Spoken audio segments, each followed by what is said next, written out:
let's make an Evil Dead the game tier list. This is something I just wanted to do on the fly. I haven't even really thought about this that much. So, you know, this might take a while and I might change my mind on some of these. But yeah, it's kind of interesting. And one thing I want to say before I start, I think with the exception of one character, every character in this game is good. Every character in this game has some kind of usefulness, and they all can be OP when built the right way. The one character I think is not good is Ed Getley.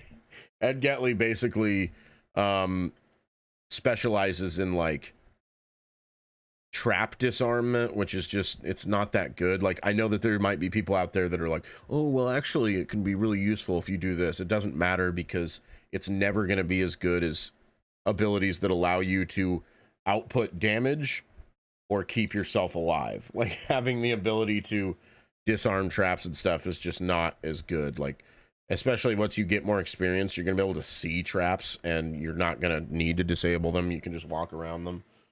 And you'll know to avoid areas where you could get stuck and the demon can place a trap that you can't walk around. So Ed Getley is the one character that I think, and even he is not like god awful. He's not like unplayable. He's just not on the same level as everybody else. S tier, I'm tempted to say that AOD Ash is the lone person in S tier. Yes, there are lots of people that could do crazy stuff just as much as he can. The thing with AOD Ash is he's good at everything. His abilities are insane. He can output a crazy amount of damage. He can sustain himself because of his ridiculous ability that recharges his shield on finishers. He's constantly outputting AoE damage, even more so than Scotty does, because he only needs to hit one finisher and give himself a little sliver of shield, get hit, and then he does a 200 damage AoE on no cooldown. So, and then he has his Wiseman's potion, which reduces like his fear. It gives him health. It does everything. So AOD Ash is absolutely insane. It's really going to be hard to do the rest of this list because everybody else is still really, really good. And I think we haven't reached a point where we know how good some of these characters are, like Amanda Fisher. I've heard that some of her like perks and stuff are bugged, so she could be really insane, but we just don't know it yet. I would say that in the tier right below him is Henry the Red. Henry the Red is a crazy good damage dealer. You get him a hunter's knife and he can stun lock bosses and stuff like that. He's also so good that you have to be careful with him, because if he gets possessed, he can wipe your entire team. AOD Ash can too, but Henry the Red just outputs so much damage, it's insane.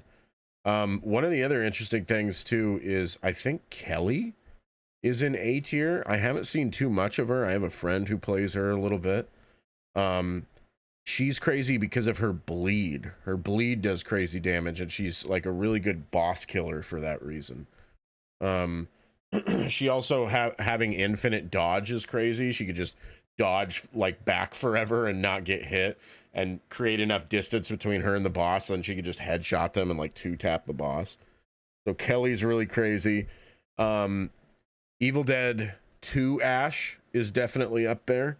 Once he gets his double barrel and everything, those upgrades set up, he's the same thing as Kelly. He could 2-tap people, and his ability to depossess teammates is crazy, and I think that could become meta at some point. Like, as survivors get more powerful, it's becoming a better and better play to possess survivors and that are really strong and just wipe the team with them.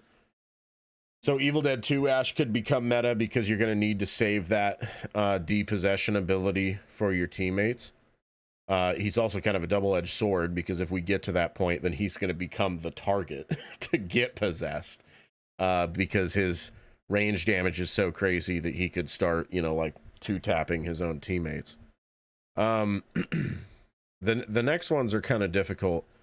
I would say that everybody else is probably a tier below these guys, which again is not to say that they're bad. I know there are going to be people who go, oh, this person's crazy, you just don't get it. They're all very, very good. I would say Arthur right away is crazy good. I'm tempted to put him in A tier, honestly, and I might. We'll see in a second. Arthur's really good because his buffs are crazy. Anytime you increase melee damage for everybody and yourself, it's nuts. The only reason I would put him maybe in B tier is that he has like an ability that like increases his ammo or something, and it's like you don't really want to do that with him. You kind of want to just do melee. Like I could check right now. Like let's look at Arthur's abilities. In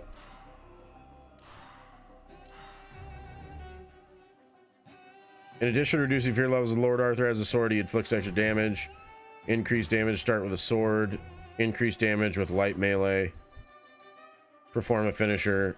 Okay, so he doesn't have that. Somebody said that to me in my stream, and they must have been lying to me. So I'll put him in A tier. I'll say he's A tier. So everything he has is basically related to like melee damage, and that's crazy good because in this game, offense is everything. The best defense is a good offense. You don't need to be tanky if you're killing everything before it can hit you, right? Those are words to live by. So yeah, I think Arthur is really good. After that, the rest of them are so difficult. I feel like all the rest of these are kind of in the same tier. I would say that, yeah, they're all really good. Leaders are really hard to rate because they are good depending on the rest of your team composition. Like Annie Oakley is crazy if you're bringing like Evil Dead 2 Ash or Kelly, because she's gonna buff their ranged and make them even more insane. But if you bring her and 3 melee characters, then she's not as good. So because of that, I'm tempted to put these two in like C tier because they are amazing, but they need to have people like cooperating with them in order for them to be amazing. So that's the only reason I'm putting them in C tier, okay? B tier, I would say Cheryl's in B tier. Cheryl is like I think she's probably the best healer as just like a pure healer. I think that Pablo and Evil Dead 1 Ash are both really good for other reasons, but as far as just actually healing your team, she's better than them. The other two could do other things that are even cooler, but yeah, I'd put her in B tier. I'd put Scotty in B tier.